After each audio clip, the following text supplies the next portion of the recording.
Assalamualaikum warahmatullahi wabarakatuh. Balik lagi pemirsa dalam acara berbagi pengalaman horor ala Denny Creator. Kali ini kita lagi ada di daerah Lumajang. Kita lagi sedang berkolaborasi sama Ruot TV. Tempat yang sekarang ini kita lagi ada di Gratipak. Kali ini kita bersama dengan aktor Ruot TV yaitu Mas Pandi. Mas, tuh, mau tidur. Halo, Bang Necing. Sehat Mas? Alhamdulillah. Sehat ya? Saya nggak tidur. Nggak tidur? Saya cuman lagi, karena di tempatnya lama nggak dipakai. Oh, iya.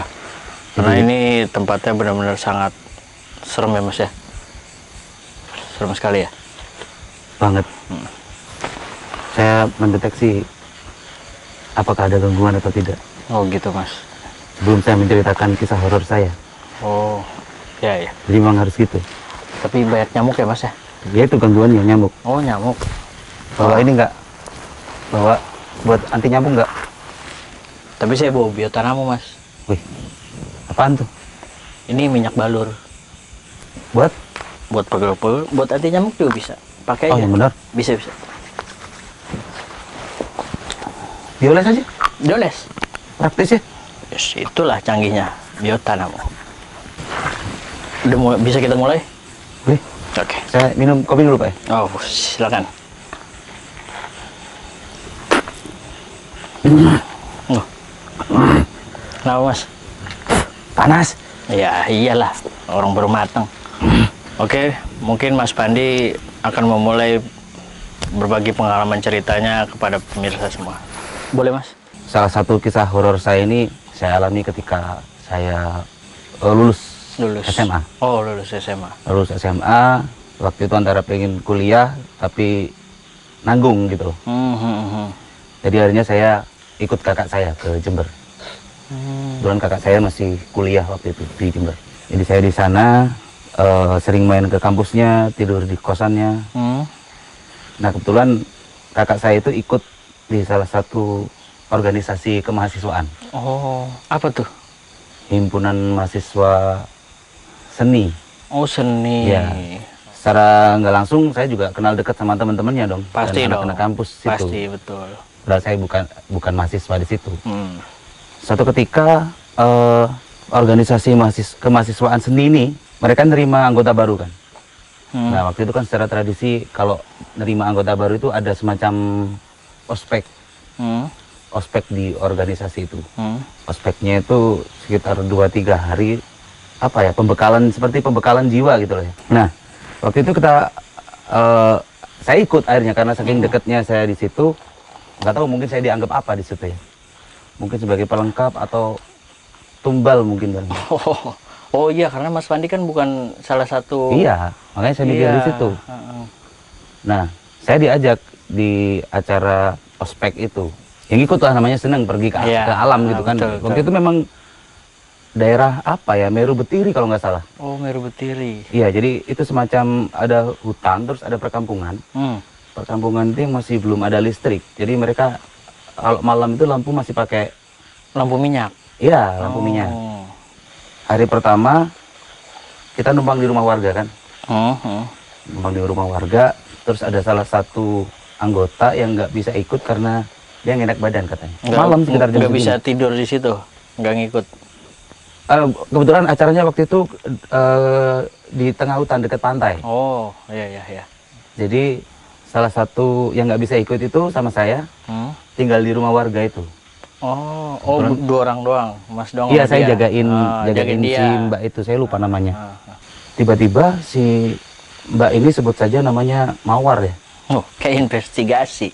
Iya kan saya nggak tahu namanya. Iya, lupa, bukan nggak tahu nama. Boleh. Namanya di hutan terus kita orang baru. Mungkin, nah kebetulan si Mbaknya ini juga Lagi nggak enak badan. Iya, dan enak badan tadi banyak pikiran mungkin ya. Betul. Terus tiba-tiba si Mbak Mawar ini kan kita lagi duduk di kursi kayu gitu loh, kursi kuno gitu. Iya. Saya masih inget tuh, dia tiba-tiba senyum dan menyeringai gitu. Tanpa ada pemikiran dia sebelum mikir apa atau cerita dulu gitu. Nggak ada. Tiba-tiba dia menyeringai. Gitu.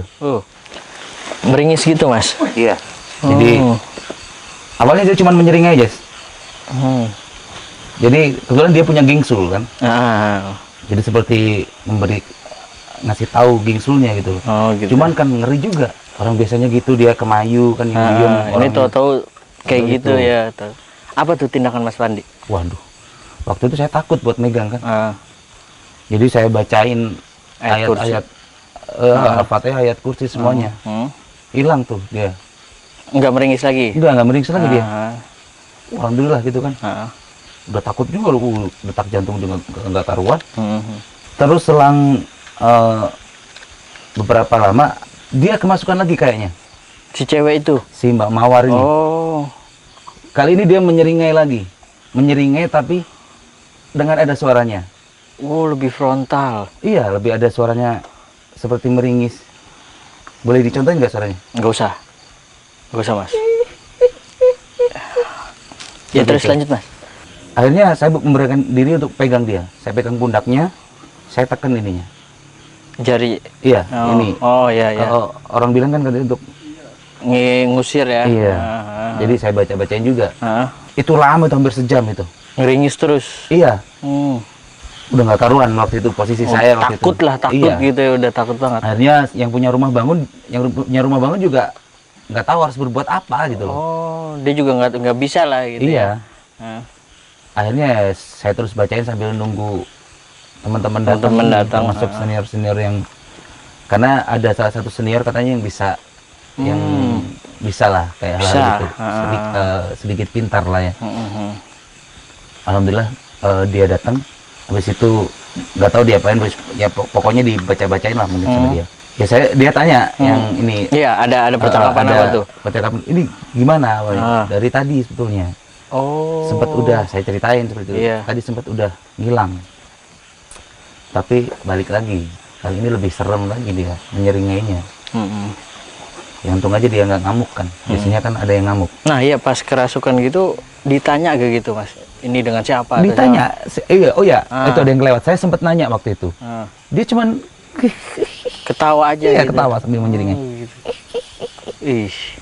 Gitu doang. Merinding saya, Bang. Beneran nih? Iya, benar-benar. Terus dilihat kan sama abang yang senior itu. Yang bisa lah gitu ya. Oh, ini ada sekeluarga katanya. Sekeluarga. Ini yang masukin anaknya katanya. Anaknya tapi cewek. Gitu. Ya, makanya mungkin ditanya juga biasanya cuma ketawa dia mungkin. Terus itu kejadian itu besoknya berulang lagi besok malamnya. Sampai berapa hari tuh, Mas? Kebetulan 3 hari. Berturut-turut? Iya. Nah, yang malam ketiga saya kapok, akhirnya saya ikut. Nah, puncaknya kayak gimana tuh, Mas? Puncaknya ya akhirnya dia semacam diritualin gitu, nggak tahu saya waktu itu. Dan memang ternyata Mbak Mawar ini orangnya memang gampang gitu katanya.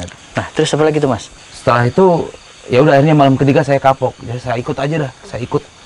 Kebetulan malam ketiga itu mungkin malam perpisahan ya. Jadi mungkin akhirnya semuanya ikut. Jadi si Mbak Mawar itu juga ikut juga, ikut di bawah. Ikut ke sana. Iya, ikut ke waktu itu mungkin malam perpisahan kita di dekat pantainya, bikin tenda di situ, terus kita ngecamp lah di situ ya. Akhirnya.